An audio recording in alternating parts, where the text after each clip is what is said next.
짱아님들, 미스 장이에요.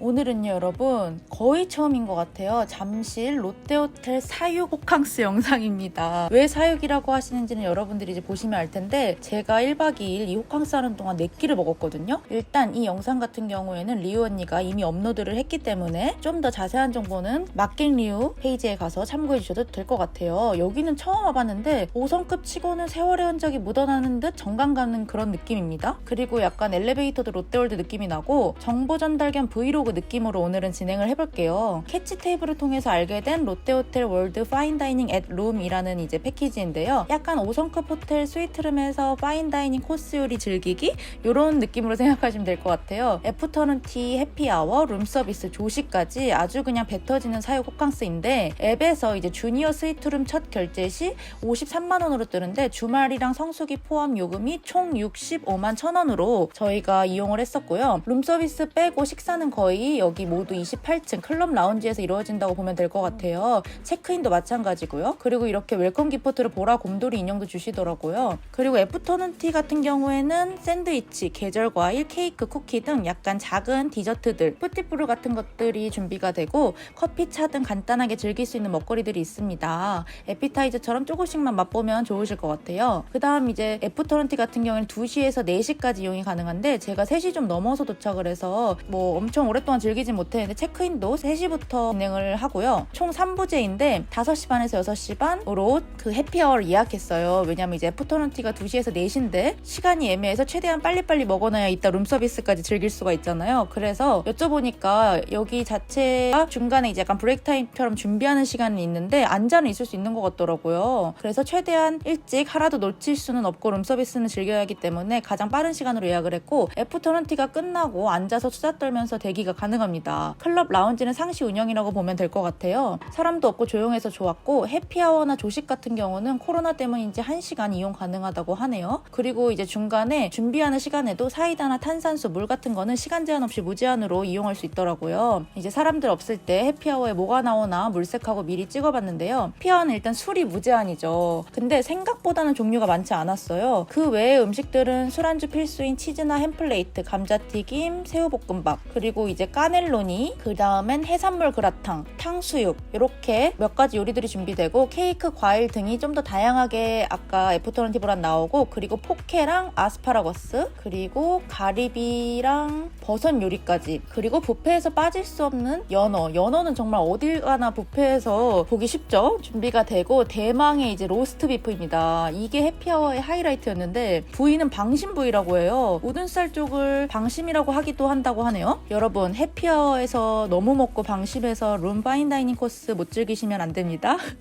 이 외에도 뭐 등심, 등갈비 등 라이브 스테이션 즉석 요리 제공, 뷔페 음료 주류 무료 서비스라고 이제 적혀져는 있었는데, 이거 외에도 뭐 그때그때 상황에 따라 메뉴는 조금 바뀔 수가 있겠죠. 이날은 정말 아까 얘기드렸던 그 우둔살 부위 방심이 가장 생각보다 기대를 하지 않았어서 그런가 가장 맛있었던 것 같아요. 그리고 이제 배식할 때는 무조건 항상 요즘 코로나 시국이니까 위생장갑을 철저하게 착용하고 뷔페를 이용하여야 됩니다. 근데 사실 감자튀김이나 이런 거는 바삭하게 먹는 게 가장 맛있는데, 뷔페는 아무래도 그런 점은 감안하고 드셔야 될 것 같아요. 까넬론이나 이런 파스타도 뭔가 위에 있는 걸 퍼서 약간 소스가 부족한 느낌? 그런 느낌이 들고, 해산물 그라탕 같은 경우에도 크림이 약간 꾸덕해야 조금 제맛인데 약간 묽은 느낌이 들어서 조금 더 싱겁지 않나 싶고, 탕수육 같은 경우에도 이제 개인 취향이 있겠지만 저 같은 경우에는 이제 찍먹이거든요. 근데 이렇게 뷔페는 또 부어져 있으니까 아쉽네요. 네, 어쨌든 그건 어쩔 수 없는 부분들인 것 같고, 저희는 이날 화이트 와인을 2가지가 있길래 마셔보려고 하는데, 롱반 리저브 샤도네이랑 엘레베 블랑이라는 화이트 와인이었어요. 저는 후자보다 전자가 그나마 마시는데 풍미가 좋았던 것 같았는데, 일단 해피아워에서는 요 정도 적당하게 맛만 본다는 느낌으로 가져와 봤습니다.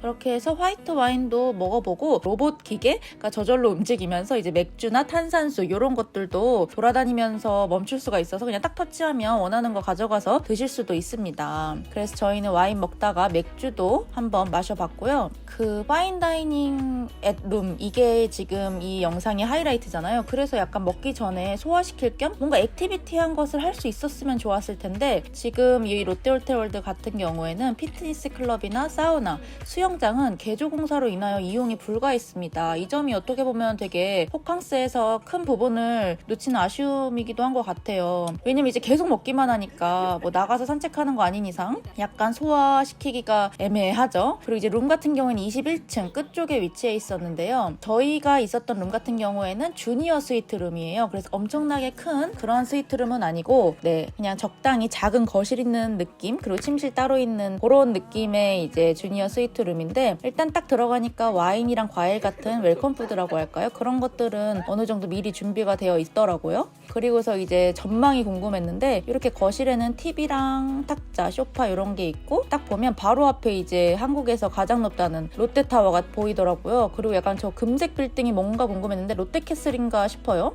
잠실 시내 석촌호수도 잘 보여서 뭔가 롯데타워 가려서 답답한 듯 하면서도 나쁘지 않았던 뷰였던 것 같아요. 그리고 이렇게 거실에는 아까 말씀드렸다시피 소파, 탁자, 웰컴푸드, 와인이랑 과일은 미리 주셨고, 화장실이 따로 있고, 그리고 침실은 더블 침대와 안마기, 옷걸이, TV 이런 것들이 비치해 있었습니다. 그리고 이제 8시에 저희가 예약했던 파인다이닝 코스 요리들이 딱 룸서비스로 도착을 하는데요. 한 번에 다 가져다 주시는 건지 몰랐어요. 리온이도 저도. 그래서 파인다이닝처럼 하나씩 나오는 건 당연히 무리지만 에피타이저, 메인, 디저트 이런 식으로 한 3번은 나눠서 나올 거라고 저희가 예상을 했었는데, 그것도 지금 생각해보면 조금 무리인 것 같기도 해요. 룸서비스니까. 근데 이게 한 번에 다 놓으면 약간 온도감적인 것도 그렇고 조금 애매한 부분이 있더라고요. 그냥 약간 룸서비스를 거하게 시켜놓고 먹는 그런 느낌입니다. 그리고 조금 아쉬운 부분은 직원분이 음식 메뉴 설명은 물론이고 약간 이름도 제대로 인지를 못하고 계셨는데, 그 점이 조금 아쉬웠네요. 그래서 이제 언니랑 우리끼리 알아서 공부하고 세팅하고 했는데, 일단 처음에 그 캐치 테이블에 나와있던 메뉴 내용들이 있어서 그걸 토대로 조금씩만 설명해드리면 좋을 것 같아요. 일단 처음에 도착하셔서 이렇게 놔주셔서 저희가 이제 뭔가 메인은 메인끼리, 파스타는 파스타끼리, 디저트는 디저트끼리 조금 따로 분리해서 세팅을 해봤습니다. 그리고 룸 안에 있었던 유료 과자나 안주들, 그리고 냉장고에도 이제 술이나 음료들이 있잖아요. 그런 건 저희가 일체 건들지 않고 같이 주셨던 와인 한 병이랑 음식만 열심히 먹고 즐겼던 것 같아요. 일단은 와인을 먼저 따르고 시작해보도록 하겠습니다.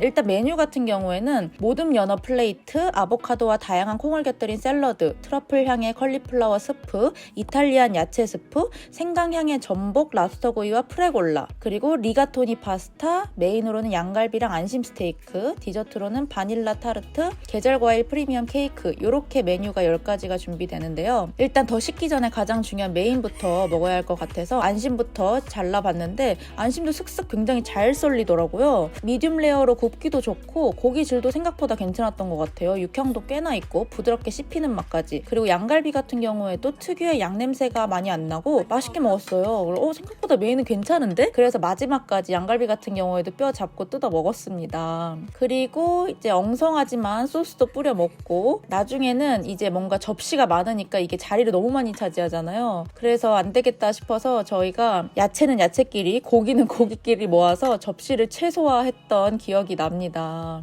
컬리플라워 스프 같은 경우에는 조금만 더 걸쭉하고 따뜻하면 맛있었을 것 같아요. 트러플 오일 향도 스물스물 올라오는데, 이거는 제 스타일이어서 온도감 좋았으면 맛있게 먹었을 것 같고, 야채 스프 요거는 조금 네 맛도 내 맛도 아니라서 패스하겠습니다. 그 다음에 이제 보여드리는 게 생강향의 전복 랍스터구이와 프레골라라는 파스타인데, 프레골라라는 말을 저도 되게 생소했어요. 그래서 찾아보니까 크기가 작고 견과류의 향미를 느낄 수 있는 파스타라고 합니다. 약간 알갱이 파스타 같은 건데, 그냥 보면 약간 파스타란 느낌이 안 들죠? 약간 리조또 같기도 하고. 근데 일단 전복이랑 랍스타는 싸우지 말고 사이좋게 정확하게 반씩 잘라 먹어야 하기 때문에 제가 랍스타랑 전복을 꺼내서 사이좋게 딱 반씩 정확하게 잘랐고요, 여러분. 조금 사이즈가 작아서 아쉬웠던 부분이 있네요. 그래도 맛은 괜찮았어요. 사실 이게 온도감 문제가 가장 큰 것 같아요. 시간 차이를 두고 룸서비스가 올 수 없다는 점을 감안하면 가장 중요한 건 온도이지 않을까. 왜냐면 거의 이런 요리들은 따뜻하게 먹어야 맛있잖아요. 네, 그리고 리가토니 파스타. 요거 같은 경우에도 맛은 괜찮았어요. 간도 괜찮고. 근데 파스타가 둘 다 크림이라 하나는 로제 아니면 토마토 아니면 뭐 알리올리오 같은 오일로 주시면 어땠을까 싶은 생각이 들더라고요. 그리고 리가토니 파스타 같은 경우에도 계속 강조하는 온도감. 따뜻할 때 바로 먹었으면 좋았을 것 같은데 조금 좀 떡졌지만 베이컨이랑 크림 소스 이런 것들이 간이나 양은 괜찮아서 어느 정도 먹었고, 디저트는 그냥 케이크랑 타르트, 여러분들이 생각하시는 그런 달달한 맛? 네, 와인이랑 먹기도 생각보다 좋았던 것 같아요. 근데 저는 평소에 이제 디저트를 잘 안 즐겨 먹어서 언니가 조금씩 맛만 봤던 기억이 나네요. 또 영상 이렇게 녹음하고 있으니까 추억이 또 새록새록합니다. 이날 본의 아니게 저희가 너무 배부르니까 이거 소화시켜야 되는데 방법이 없잖아요. 그래서 이때 당시까지만 해도 전소미 덤덤 챌린지가 한창 인스타에서 유행을 하더라고요. 그래서 우리 이거라도 해볼까 해가지고 정말 1시간인가 계속 열심히 추다가 너무 진지하게 추면 이게 오히려 더 민망할 것 같아서 우리는 조금 현실적으로 재밌게 빵 터지게 하자 해서 나온 영상이 바로 이 영상입니다. 여자 둘이 참 잘 놀죠? 그리고 이제 아침에 일어나서 다음 날이 8월 15일이었는데 8시 50분에 알람을 맞춰놓고 9시 땡 하면 그 신라호텔의 아리아케, 모리타상 셰프님의 스시 오마카세, 요즘에 모리아케라고 하죠. 그 전화 예약이 시작되는 타임이에요. 15일 아침 9시. 그래서 제가 여기 같은 경우는 옛날에 그냥 몇 통 해보고 말았는데 이게 정말 예약하기 힘든데 정말 뻥 안 치고 거짓말 안 치고 전화 폭탄 때렸습니다. 한 400통 때렸나? 그랬는데 9시 18분에 전화 연결이 딱 됐어요. 18분 동안 제가 400통을 했다는 건데 너무 집착했나 싶은데 여러분, 주말 런치를 성공했지 뭡니까. 제가 이날 너무 감격스러운 굿모닝이었는데 언니도 하다가 한 100통하고 포기했는데 리온 영상을 보시면 아시는 분도 이미 계시겠지만 제가 여러분 해냈습니다. 그래서 아주 기쁜 마음으로 조식을 먹으러 다시 28층 클럽 라운지로 왔는데요. 조식 같은 경우는 저희가 이제 전날 예약을 하고 가는데 이 모리아케 예약에 무조건 집중을 해보자 해서 마지막 타임인 10시하고 11시, 이때가 가장 사람이 붐비는 타임이라고 했음에도 불구하고 이때로 예약을 했습니다. 마지막 3부제였고 사실 조식은 계란이 하이라이트인 것 같아요. 여기는 이제 계란 플러스 오믈렛까지 해줘서 좋더라고요. 그리고 그 외에 여러 가지 종류의 빵, 그리고 저는 이제 크루아상 아니면 식빵을 바짝 이제 토스트기 돌려서 먹는 타입인데 이날은 크루아상으로 먹었었고, 어제 보였던 치즈나 햄, 그리고 한식 반찬들, 죽, 밥, 국, 그리고 생선구이, 닭 요리, 감자, 계란, 샐러드, 이런 드레싱 소스들, 그리고 과일, 야채까지 보통 이제 호텔 조식 뷔페에 있는 것들이 잘 되어 있었던 것 같아요. 계란은 무조건 반숙이지 않나요, 여러분? 그래서 저는 항상 뷔페에 와서도 반숙으로 해달라고 요청을 하는데 하나로 나눠 먹었습니다. 저희가 오믈렛도 또 가져와가지고 계란 맛있더라고요. 그리고서 이제 스프도 한번 먹어보고, 그리고 이제 오믈렛 같은 경우는 귀엽게 저렇게 케찹을 스마일 하트 모양으로 해주시는데 그래서 조금 망치기 아까웠지만 스마일 센스 너무 귀엽고 맛도 괜찮았어요. 그리고 이제 시저 드레싱으로 해가지고 제가 셀프로 시저 샐러드 조금 만들어 먹어보고, 그 다음에 이제 크루아상에 버터를 바른 다음에 아까 반숙 계란 있죠? 올려주고 베이컨 올려주고, 이거를 한 입에 먹고 싶은 거예요 갑자기. 그래서 푸짐하게 아주 맛있게 먹었습니다. 약간 과일이랑 게랑 버무려 놓은 요리 같은데 사과 맛이 많이 나더라고요. 그래서 조금 그랬고, 생선구이는 담백한 편이고 감자는 아까도 말씀드렸다시피 바삭하지 않아서 너무 아쉬워요. 근데 이제 마지막에 저희가 디저트로 언니가 가져왔던 크로플인가 와플인가, 요거는 진짜 완전 바삭해가지고 소리를 한번 들어보시면 아실 거예요. 너무 맛있게 먹었고, 시리얼은 살짝씩 맛보고 싶어서 여러 가지 섞어서 먹어봤고, 맛있었던 머스타드 들어간 그 닭 요리는 아주 리필 많이 해서 마지막까지 더 먹고 사이다로 시원하게 마무리를 했습니다. 이렇게까지 해서 제가 8월 중순쯤에 리우 언니랑 함께 롯데호텔 월드 파인다이닝 앳 룸 이 패키지로 해가지고 호캉스를 다녀왔는데 이게 12월까지는 진행한다고 해요. 그래서 지금이 9월이니까 아직 3, 4개월은 더 이제 이용할 수 있는 날들이 남았는데, 근데 저는 요것보다는 룸 파인다이닝 코스를 제외한 나머지 패키지 종류들도 많더라고요. 그래서 그런 거를 찾아보셔서 이용하시는 것도 괜찮을 것 같고, 룸 서비스는 사실 원하는 거 시켜 드시는 게 더 효율적이지 않나 싶어요. 근데 뭐 스테이크 같은 경우에도 룸 서비스 가격이 막 6만 원대 이 정도 하더라고요. 그래서 다양한 음식을 가성비 좋게 드시고 싶다면 저희가 지금 경험했던 요 파인다이닝 코스도 나쁘지가 않겠지만, 또 평일이나 비수기일 때 가격 변동도 있을 거고 뭐 가격 차이나 그런 것들이 있기 때문에 그건 예약할 때 정확히 문의해 보시면 좋을 것 같아요. 평일 한정 프로모션도 있다고 하니까 좀 더 저렴하게 평일에 가능하시다면 그걸로 즐기시는 것도 좋을 것 같습니다. 개인 취향에 맞게 호캉스를 즐기는 게 가장 좋은 방법인 것 같아요. 네, 그럼 오늘 5성급 스위트룸에서 즐기는 파인다이닝 코스 브이로그는 여기까지 하도록 하겠습니다. 짱바. 여러분 지금 제 영상 끝까지 시청해주신 거죠? 감사합니다. 그럼 오늘도 제 영상을 맛있게 혹은 재밌게 봐주셨다면 좋아요와 구독, 알림 설정까지 부탁드릴게요. 여러분 감사합니다.